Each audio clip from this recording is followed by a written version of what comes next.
நேரம் சரியில்லைன்னா சின்னவன் மாணிக்கவேல் ராயன்ட்ட பேசணும். எரியிற நெருப்ப கேட்டு பாரு, கொதிக்கிற கோபம் கொண்டாளு.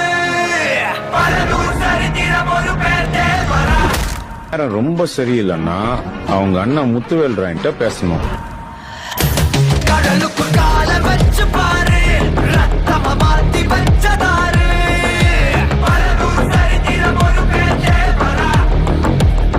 பிறந்த நேரமே சரியில்லைன்னா அவங்க அண்ணன் காத்தவராயன்ட்ட பேசணும்.